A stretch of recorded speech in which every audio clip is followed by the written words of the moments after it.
Hi guys, and welcome to the Briggs Farmers League. Welcome, and here we are again with week 2 of the Briggs Farmers League tournament. I'm here today with Spadge from Gab, and I'm Adam Fox, the unoriginal name gamer. Hey Spadge, welcome back. Hello, hello, thank you. An interesting week we've got coming up. A few more sort of close knit sort of matches, as well as a few sort of where we don't know what's going to happen type matches. Obviously, all the matches this week are at Fallbridge Chemical, so it'll be interesting to see how the teams deal with that. As we've seen from the North American series, that it was quite a difficult base to deal with, pushing back into that A point. So, Yeah, you go. so yeah, definitely a different base to what we saw last week. So it will be interesting to see how they re-secure the point if they are unfortunate enough to lose it. Yeah. So let's have a look at the standings from last week. Obviously, everyone had a fight at Powell Canyon Chemical, and this is how it ended up. So we've got Jugger sitting on the top there, RSNC second, Gab third, SOCA fourth, Dyer fifth, and FCLM sixth. Obviously, we've only had one match from each team, so it's obviously the winners and the losers. So the actual scores are from the points scored during the match, which I've got on this screen here. There's an idea of how each team went. Obviously, FCLM having the worst end of the stick there, having to fight Jugger in the first week. One of the sort of the favourites, I imagine. Hopefully they'll come back and get a few more points next week, and it'll also start to normalise. We'll start to see some good patterns emerging. Yeah, a bit tough to tell at this stage. I mean, we've only had the one round, but again, the guys at the top are probably the ones that we expected. The one team that you would expect to be a bit disappointed from their round one will definitely be the Dyer guys. The other guys drew some pretty short straws in who they played. Dyer, I mean, they went up against Gab, one of the favourites, so they wouldn't have necessarily expected to win, but they would have liked to have a strong showing, and they definitely did. But at the same time, you always lose a bit of pride when you lose. There's no two ways about it. You always go into a game, especially a competitive one, expecting to win, come out on top, and it's good to see how these guys respond to that loss, because both of these guys have come in and are now looking at the very real possibility of walking away from here at 0-2. And in a 5-match regular season, there's just not much room for error at that point. You only have 3 more games, and you really would need to win all 3 of those to get back into the relevance for the finals. So they're going to need to come out strong, both teams. Yeah, and we'll see that as everything progresses, it'll sort of normalise, and everyone will have started to fight each other, and we'll really start to see that sort of what's going to end up being the finals come out in the actual scores. Yeah, So Fallbridge Chemical. It's not Fallbridge. I keep calling it that. Fallbridge Chemical.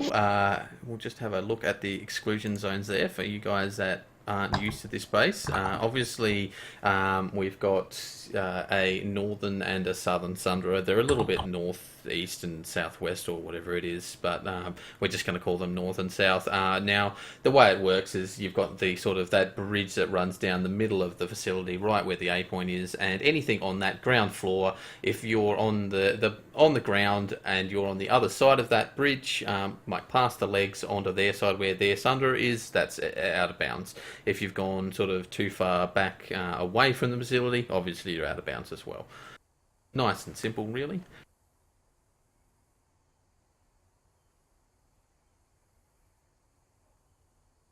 Let's jump in and have an actual look at the base. There's our 5-minute mark there. So obviously we've got SOCA must be starting from the northern Sundra there. And there we go, the actual stuff back on.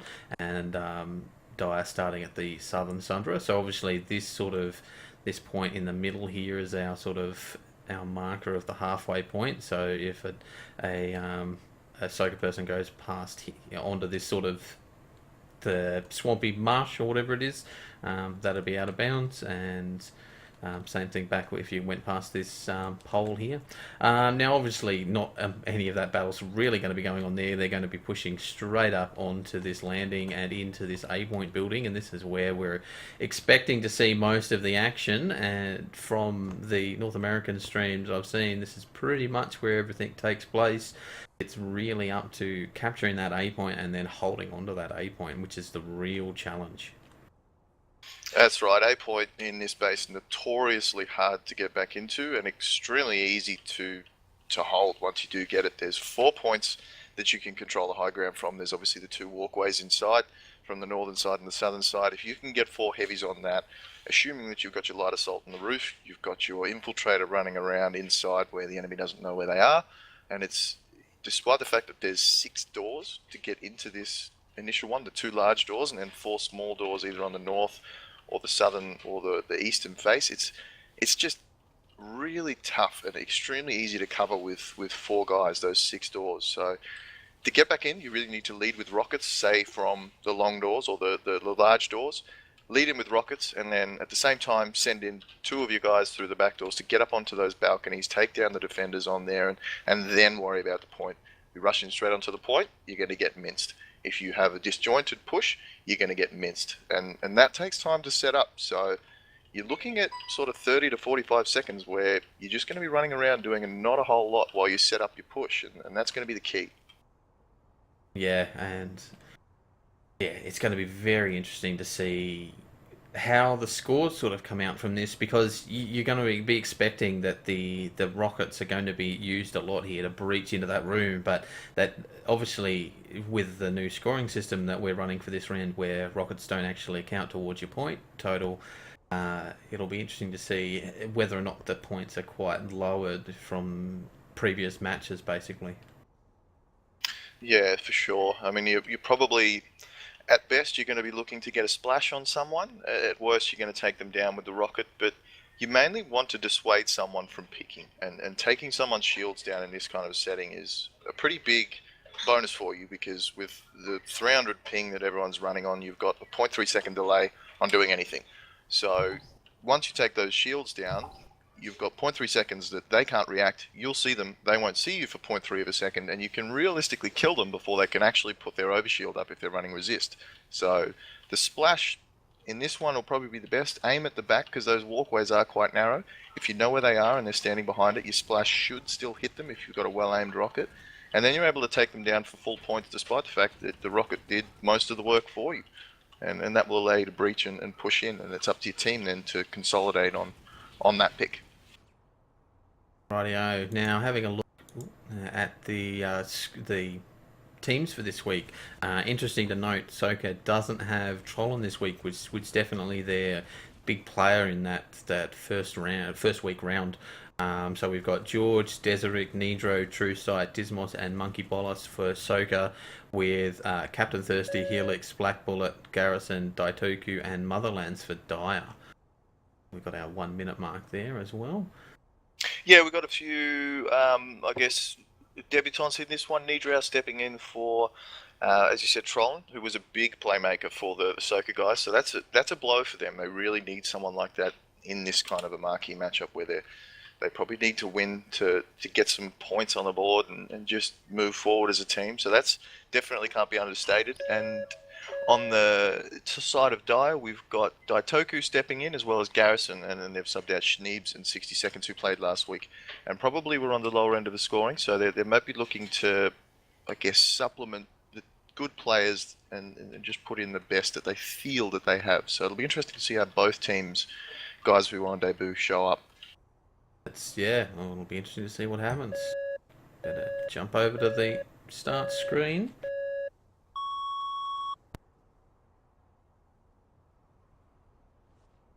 Obviously, from this starting point, pretty much the easiest thing to do from this angle is just to see what's going to happen with the A point. Where are they going to come from, and how are they going to breach? And we've got pretty standard starts from both teams, both running the 4 heavies, 1 light assault, and the infiltrator. SOCA going quickly for that landing there, trying to push up onto those stairs and take that point there. We've got one Looked like Dismos there getting taken out by a couple of the NC guys, Garrison and Thirsty from the looks of things. And Dyer have pushed onto the point and are clicking over that A point. SOCA That's right, definitely pushing a holding two-man back. advantage. They've taken first blood with Daitoku pulling off Deseric and Daitoku getting another kill on George. So 2 of the 3 kills so far coming from Daitoku, but 4 of the 5 kills so far going to the Dyer guys. So they're really stamping their authority. They've captured the point, and now SOCA just need to consolidate. But they do have 2 men still up on that walkway, so they've still got a presence in the A point room. Toku there with that sniper rifle is a dangerous combination. In the pre-match there when we were mucking around, he was about the only person that killed me from any kind of long range on Jaeger here. Obviously I was just running around with a pistol being stupid, but he's a very, very good shot. He is undoubtedly one of the best players, and it's a bit of a first world problem when you have someone like Motherlands that you can step out of the sniper role and put Daitoku in there and send Motherlands out as a heavy, because both of those guys are exceptional snipers and probably 2 of the best in the entire Farmers League, and they're on the one team, so real problem with the rich there. Yeah.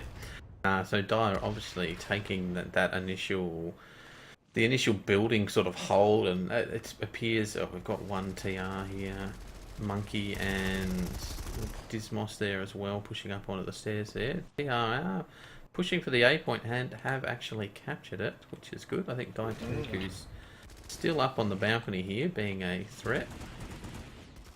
It looks actually like they might have Motherlands and Daitoku at the moment. Yeah, Motherlands and Daitoku were both infiltrators. That's Motherlands who just went down on the balcony, but Daitoku went down on the point. So they're running a 2 infiltrator. They switched that out, I think, at the start, unless we miscalled it. They might have had that from the start, but 2 infiltrators, but they've lost the point. Despite getting the jump on the kills early, the SOCA guys have really closed it back. With the last 8 kills, 7 of them have been to the SOCA guys. SOCA spreading themselves out on these balconies, getting a few people on both sides, so they've got a nice sort of covering of the entire room there.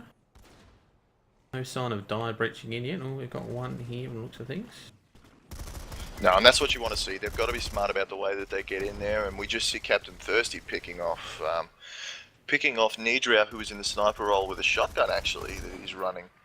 And then a few trades back and forth, so no real advantage for either team, and the disadvantage in having no advantage definitely goes to Dyer. You need a man advantage to push in there. It's too easy to defend that A point with a numbers advantage, so you have to get a pick before you push in there, and they're being a bit smart about it. You can see the guys just sitting on the fringe. Black Bullet there is just holding back a little bit, and he manages to pick off Monkey, and they're just waiting, just biding their time, and Black Bullet getting another one. Yeah, dropping down and getting taken out there by Black Bullet. A nice little kill share there. I don't know who that was by. Otherlands and True. That's right, yep. By getting a light assault on the point there and pushing and taking it the A point back again. And now it's up to SOCA to do what they just had done to them by Dyer. Just be patient before they go in, and got a bit jumpy there and ran in and lost Monkey Bolus in their push, but he managed to get Black Bullet, who's a big threat for Dyer. So as far as threats from the last round, you take that trade any day of the week. Now they've just got to push it. Dismos getting taken out by Thirsty there with the shotgun. And Thirsty taking out, must have been True Sight there from the kill feed. Yep, and then going down to George as well. But Garrison also picked off Deseric in that fray, so again, no real man advantage for SOCA to push in onto this point.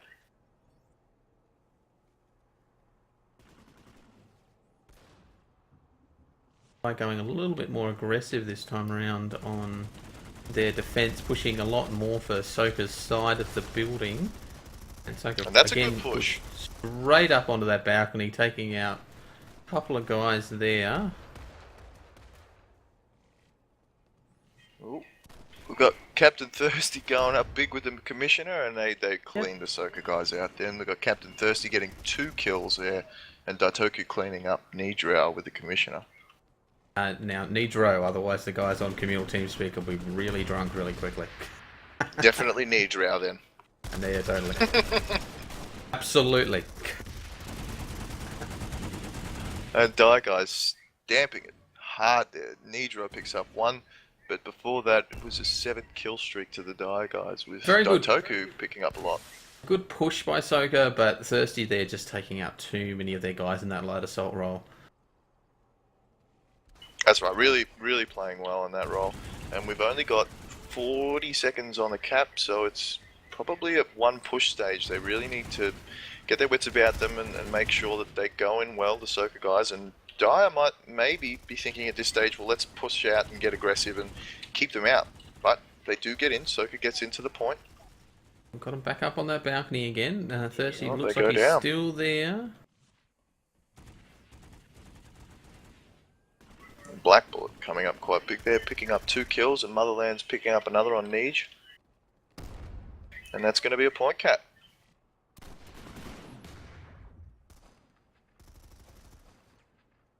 So First Blood will go over to Dire, but this base, not so much as last week, doesn't really offer you too much of a benefit when you gain that spawn room. It's close to the point, but probably the same distance as the Sunderers. The only real advantage you get is that if your light assault goes down, he's able to get back onto the roof a lot faster than the opposing light assault. And the enemy light assault, who you would assume be positioned on the roof, has always got to look up rather than look down trying to get the pick. He's just got to cover himself from that bridge that's above the point. Yeah, I think SOCA again deciding not to go for a light assault. I don't think I've seen a TR light assault. No, we do have Deseric up in the rafters of the bridge, okay. and he's Deseric about is to go there. head to head with Helix. There's 2 light assaults actually. We've got Captain Thirsty as well as Helix, so they're really pushing their advantage outside of the building and just leaving 4 on the point. But making it work, really making it work. Those 2 guys are doing pretty serious work. Thirsty doing an They've got the excellent last 2 job with that kills. shotgun there. We do have a slight point flicker, but the man on point for SOCA's gone down. Being said, another man quickly comes in here. We've got Monkey Bolus has got onto the point, but he does go down. Good shooting there from Motherlands in the heavy assault role. And that's a disjointed push. They're starting to get a little bit frazzled. They've lost the point. Doing probably what they did last week. They really got blown out in the first round, SOCA, last week, and then just couldn't recover from there. So they're starting to fall into old bad habits. Yeah, they're going to hold things together, group up as a team, and pushing in as one sort of coordinated effort is what they need to do now.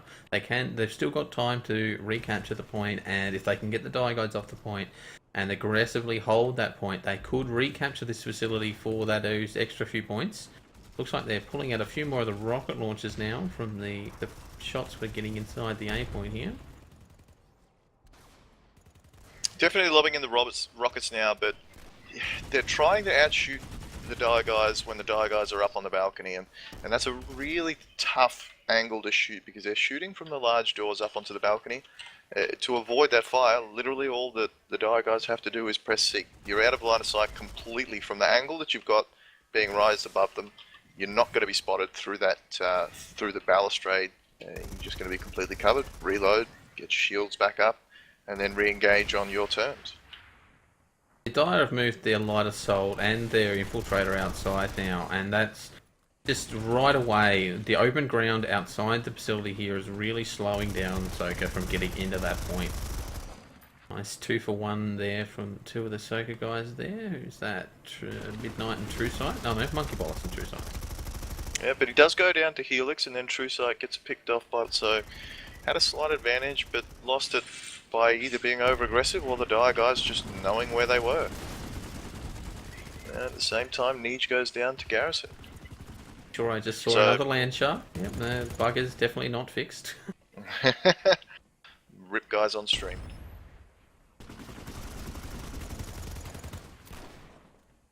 And getting really aggressive now, and I like to see this out of the Dire guys. They know that they've got SOCA disjointed. They're really aggressive. Got 2 light assaults on the roof looking down at their spawn, which is completely legal. You can camp the jump pad or the grav lift.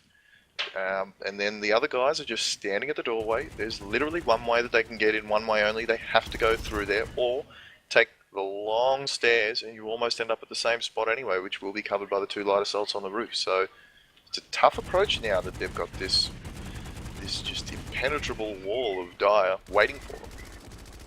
Yeah, and the real question is in this situation, what do you do? How do you outflank and maneuver against the guys? Obviously, they've True Sight swapped out into light assault there, but got taken out by Thirsty very quickly with the shotgun.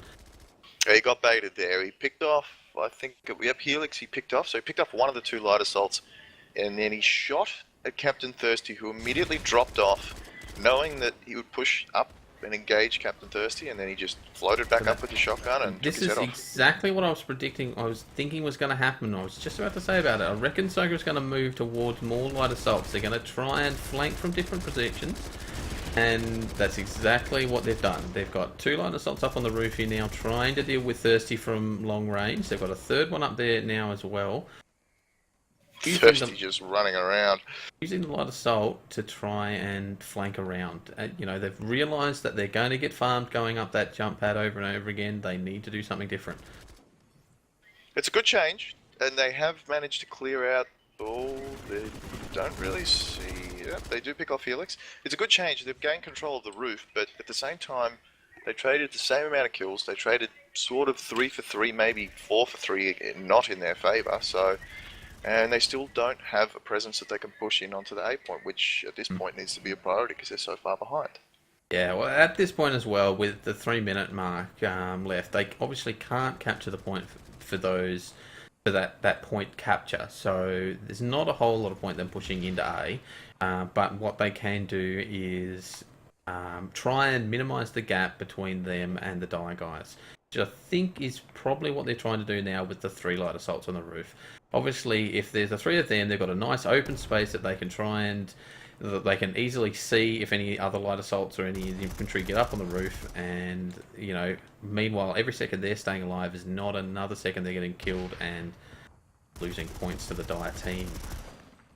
And I think a bit of a misplay from the Die guys. Oh no, we do have Captain Thirsty coming in and doing. And he does go down, but you could realistically spawn 2 or 3 light assaults up at that top spawn room, which they've captured. Drop those onto the roof, and you will crush the 3 guys that are sitting there, because they're not expecting the guys to come from above them. They're expecting them to come from below, from the Sunderer. They're sort of spread out where they need to be, but at the same time, it's quite an easy position to flank. And we see, I think that's Helix up the top. No, we've got a heavy assault, so we've got Garrison, as well as, can't see who that is, Black Bullet, just on the staircase, just below the spawn room, giving the light assaults hell and push them all off that roof.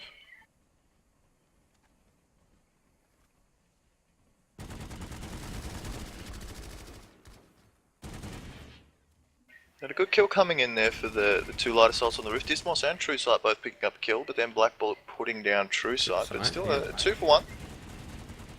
And that's what they need. But then at the same time, you've got Monkey Bolus, who's the only guy that I can see that's constantly playing the heavy assault role, trying to get into the point by himself. And he's just giving away points because he's constantly getting dunked out. I think that's something we saw from Monkey last week as well, is a lot of his time was spent just pushing by himself and just losing points for the SOCA team. You need to know when to hold back, and obviously the shortness of the season and the small amount of matches that are happening, the score is definitely going to come into play a little bit when it comes around to that end. So you really want to try and get as good a score as you can with every single round, because it's just going to accumulate. They do. There's a lot of pressure on these guys, and short rounds at the same time. You only got 15 minutes, and it may seem long while you're watching the stream, but when you're playing it, that's a really, really short amount of time to try and perform, and especially when it's going bad for your team, it just seems to erode really quickly. So I think they're just getting a little bit ahead of themselves, and you're just getting disjointed. They had a good original starting plan. They contested the point once, and they contested it well, but then they threw it away just by, I guess, poor positioning. There we go. That is the halftime.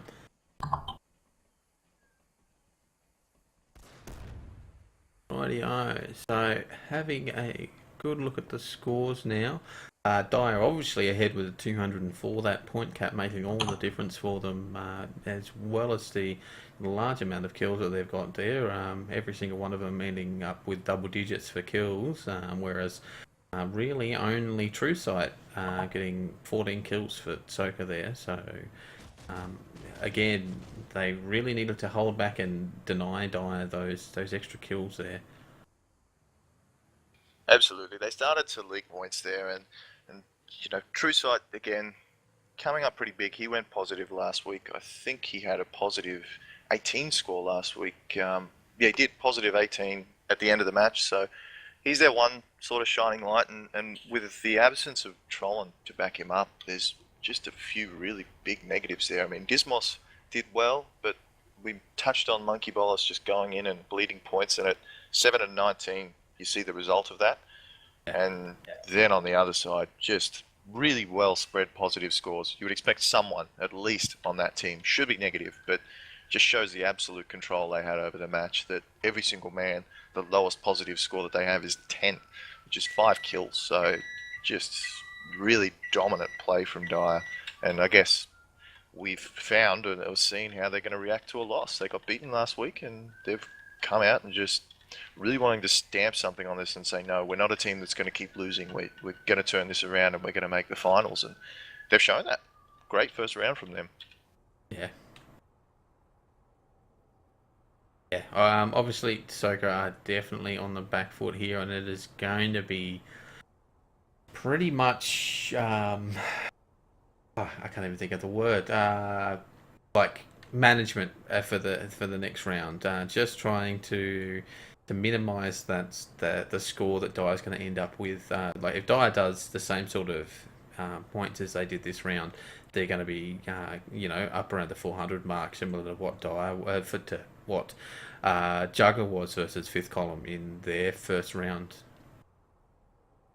That's right, and you don't want those points scored against you. And not to mention that 89 is one of the lowest scores that we've had in a half. So the first deciding factor in a tiebreaker is the points that your team has scored. So points 4, points that you've put on the board against all 5 teams throughout the season. And for SOCA, points against necessarily won't be a factor, because it's going to be uncommon that you have the points for not being a deciding factor. So unless you completely draw with someone, it may just be the point that they rush in and give up as many points as they can just to get some on the board so that they can increase their total score, because the losing teams on this particular map are probably going to have low scores.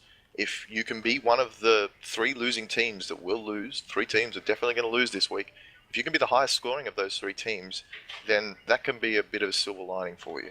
Yeah, that's still going to put you in that 4th spot when it comes down to...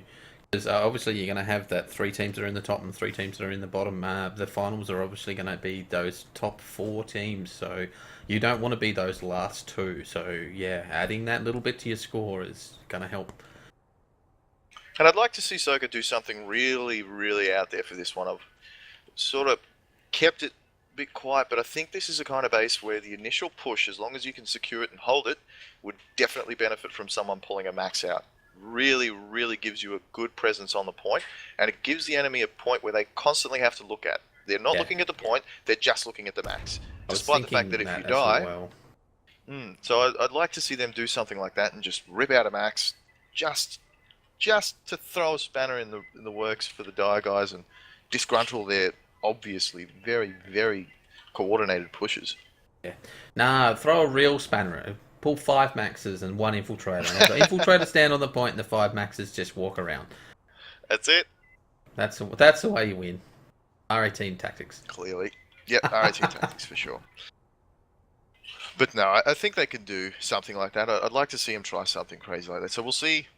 They've been prone to pulling maxes, the SOCA guys, and they've used them probably to mixed effect in the practice that they've had initially and then the first match. But the man that was pulling it was Trollin. Yeah. And he's not here.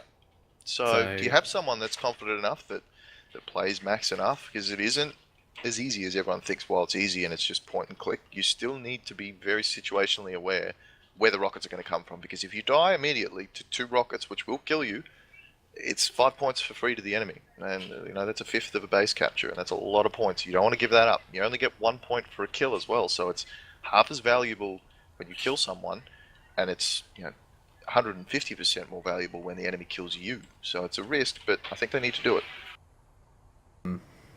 Yeah, and if they can use those maxes to best effect sort of thing and keep it, push the A point and keep die held down, that could make a difference. But it's a big gamble. But at this point, what have they really got to lose? That's right. Nothing to lose and really everything to gain. They need to get in here. They need to stamp their foot on this point, and then they need to lock Dyer out. They need to be having a conversation right now about how Dyer kept them out of the room and how they intend to do it in this map. They need to get that point right off the bat, and they need to hold it. So I'd like to see SOCA really aggressively push in. I've forgotten. Is that the 5 minute mark or the 30 seconds, I think. 30 seconds? Huh? Might have missed a few. We've got Callow on the soundboard tonight, and he's generally pretty useless. So shout out to Callow.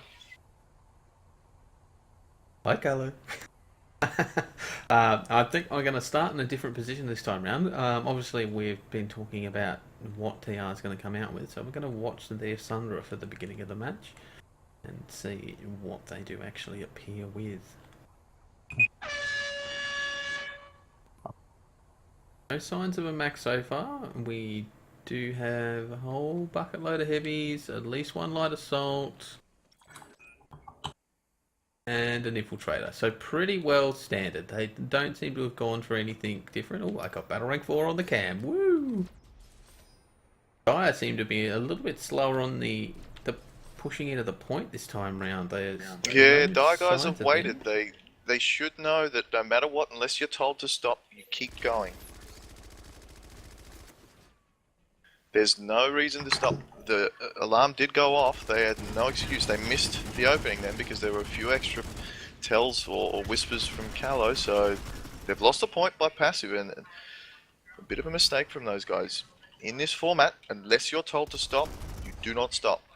SOCA having that upper ground when they actually pushed in initially with 2 light assaults on the roof, but losing both of those light assaults, I think taking down Black Bullet, I believe it was, by Motherland's here up on the balcony now, firing down That's on right. the A point. He snuck up on there and he actually got a knife kill on Monkey Bowler, so going for the style points there, he managed to shank Monkey in the back.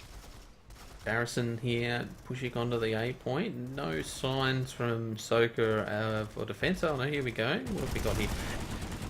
Oh, and that was a little bit of wreckage there from George. Being taken Poor out by guy. 2 Dyer guys. Cornered by a heavy and a shotgun, there's not much you're going to get done in that situation, No. and then Monkey going down to the same situation. Exact same thing. Again, Monkey pushing in without any support. They managed to get the point off the bat and then a couple of kills to go with that, but SOCA guys really easily shoved off the point. It almost wasn't even an effort for the Dyer guys.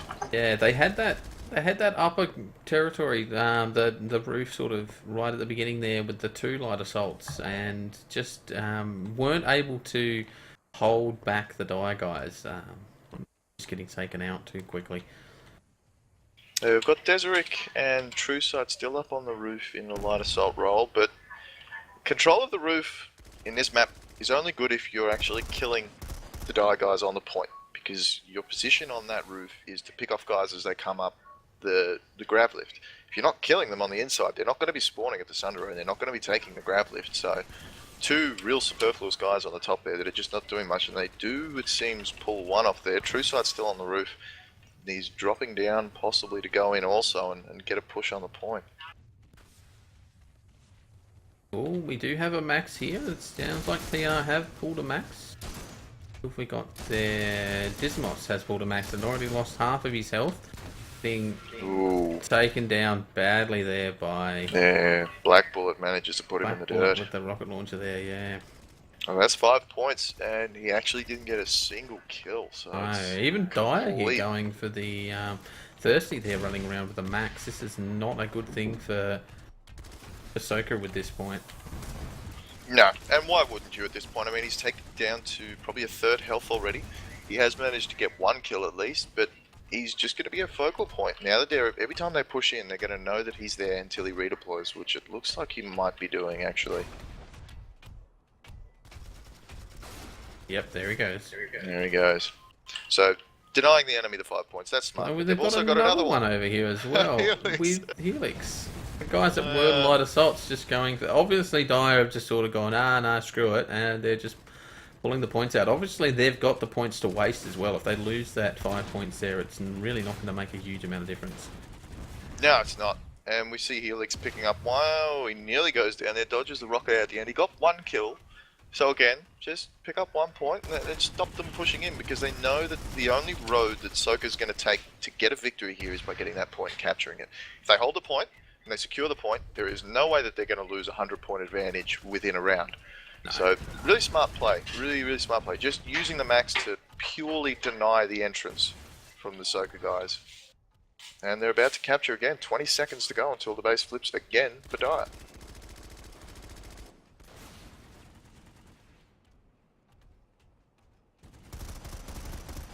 Black Bullet, we haven't touched on it, but Black Bullet is actually on a 6 kill streak at the moment, so nice. He hasn't died in a long time. And he probably would be disappointed with his performance last week. He didn't have the best showing. There goes the base to Dyer. That's right. Flipped it over. So only further extending their lead at the moment, and to be honest, they've probably played this round a lot better than they had the first one. There's been no point except for the very start where the Dyer guys were slow off the pace because they were a bit confused by whether the match had started. Aside from that, SOCA hasn't been on the point at all. No, they've just not been able to breach back in again, and it's just a little bit too much. They're too scattered, basically. A little bit of this dribs and drab stuff. They need to hold off a little bit, hold back on the points, don't push in, and then push in as a group. Not what we're seeing at the moment. They seem to maybe now be gathering up it, but no, they're going to lose their infiltrator here, and Neej goes down to Motherlands, and all of the Dyer guys really starting to rack up kill streaks. Now we've got Helix on 4, Motherlands on 4, Garrison is on 3, and Black Bullet is on 7. Still hasn't gone down in a long time. So it's going to be a extremely uphill battle for the SOCA guys to get back into this one. Taking the long way around there to get to the other side of the facility. That's right, they're just... He has flanked in now. Not been noticed on the point yet by the Dyer guys. Oh no, here he goes, and takes down Motherlands there. And yeah, Monkey has Motherlands, actually gotten onto the Daitoku, and point. Garrison. They've all gone down, but Daitoku picks off Trueside, who took out Garrison. I guess he was in the light assault role. And he's flipped a point, so... Where you really want to see the rest of the SOCA guys coming in now to help with securing that point. We've already got... Who's this? We've got Thirsty here already re-securing the point. That's right, Thirsty managed to take down Monkey, who was the guy that got on the point, and then Helix putting down Nidrao outside, but Deseric and George picking up kills for themselves, but then Deseric and Trueside went down to Helix and Garrison respectively, and the Dyer guys just reclaim their normal dominance, I guess. We've now got Helix on a 6 kill streak, so really the biggest kill streaks that we've definitely seen in the first 2 matches are coming out right now. It's been a long time between deaths for Helix and Black Bullet at the moment. Bad there's not an accumulative score for not dying. No, if it was a sliding scale, they'd be a lot further out in front, that's for sure.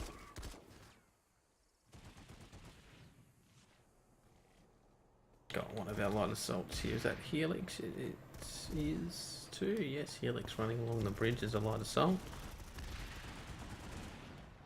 I think it's going to be a battle for who's got the higher kill streak. It's going to be between Helix and Black Bullet here. They're both, I think we've got Helix on 7 and Black Bullet on 8, but Black Bullet goes to 9. 10, 11, Jesus, picks up a triple kill there. Black Bullet just going huge and taking down Deseric, Gizmos and Monkey.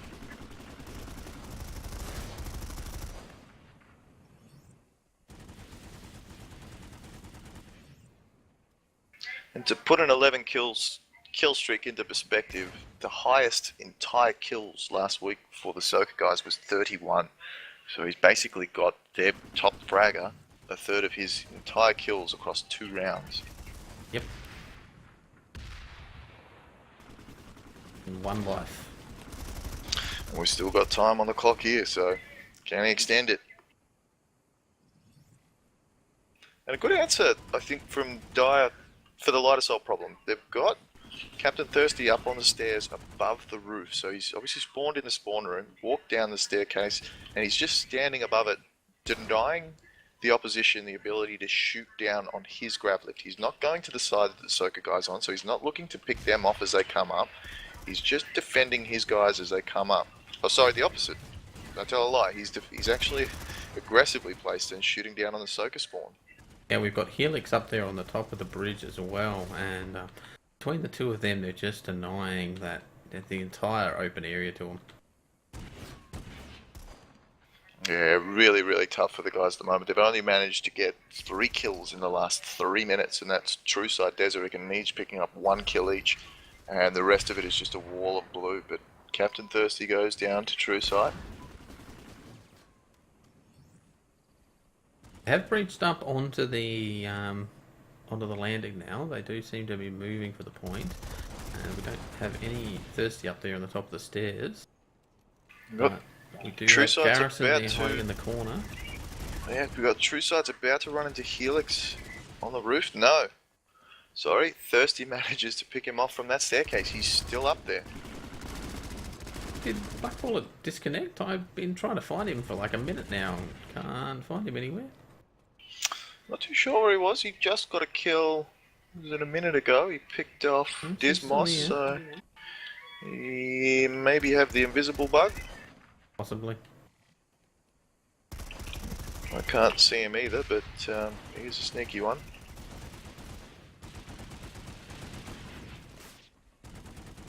Thirsty up on the stairs there.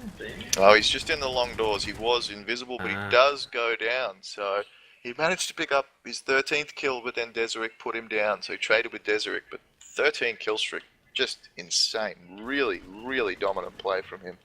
And that's a game changer. He just scored 26 unanswered points. He just basically captured a base for his team just in his ability to kill the enemy. Yep. And this was the kind of play I feel that the Die guys were looking for last week against Gab. They could have put this kind of performance. They just really dominant, really stamping their authority, and they could have had a different result last week. So maybe they needed that loss to shake them into some sort of semblance of, we need to prepare, we need to practice. Does still have that invisibility bug.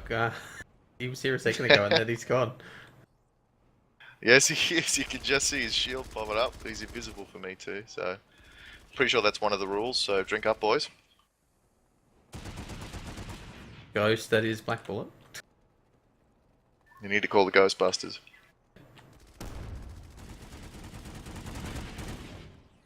And there's not much at this point that SOCA can do. Really, I mean, they've just got to start scoring points for mine. They've fallen further behind. Deseric has got their last 3 kills, and that's across a 2-minute span. He's only managed to pick up 3 kills, and the only person to kill someone in the last 3 minutes. It's looking grim for these guys. They've really got to put some kind of points on the board, because you don't want to walk out of here with 140 points scored and getting a 400 burger dropped on you, because it's going to be rough if it comes to a tiebreaker situation. Yeah.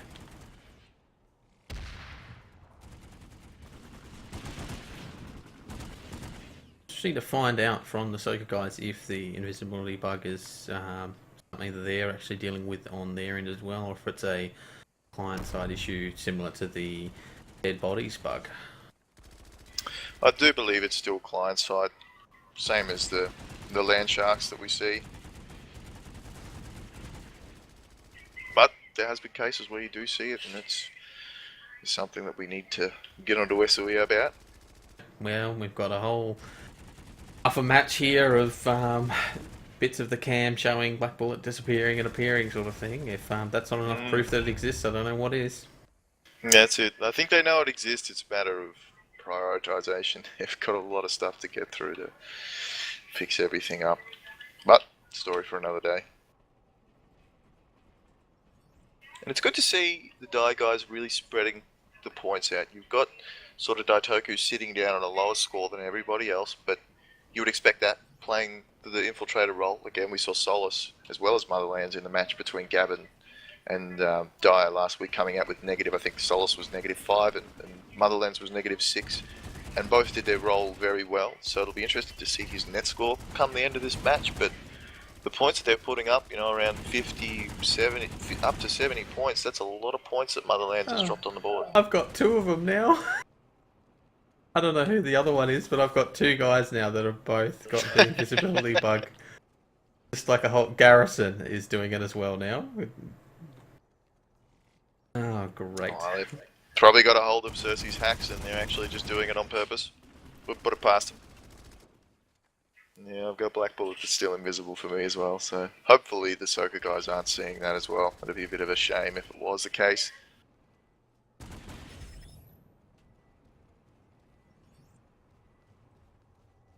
See, But I don't think... Sorry, you go. I was going to say, this would be an interesting thing. Imagine if this was how the decoy grenades worked. You got like the heavy shield and like some fire animation, so it seemed like there was someone there, but then there actually wasn't. Like, that would be impressive. Oh, we do have George pulling out for the max there. Obviously, he's already been splashed. Getting a few kills. But no way in. He's completely unsupported right now. Half of his guys are either on the roof or trying to spawn back in, and he's already lost a quarter of his health just from the splash of a couple of rockets. And despite the fact that he's trying to flank, that max is loud, and Garrison sees him straight away, misses the rocket, but you're never going to be able to flank with that max. You can hear it. It's loud. And he's gone. Straight down. Didn't get a single kill. Like two ghosts. So just donating points at the moment. And there we have it. That's game. Yeah, really dominant game from the Dire guys, especially in that second round. Never once looked like they were going to lose that point control. So going from strength to strength, really, that was tough to watch. Really, the SOCA guys have got a lot to improve on from that one. Yeah, obviously, Dire being one of the sort of what we think of as the top sort of three teams, and so SOCA there definitely in a sort of jugger versus fifth column type situation. Like, they were going to have a tough battle from the beginning there, and I don't think anyone's really surprised at who the winner was, possibly how far they won by, having almost double the score of SOCA. Actually, yeah, pretty much double.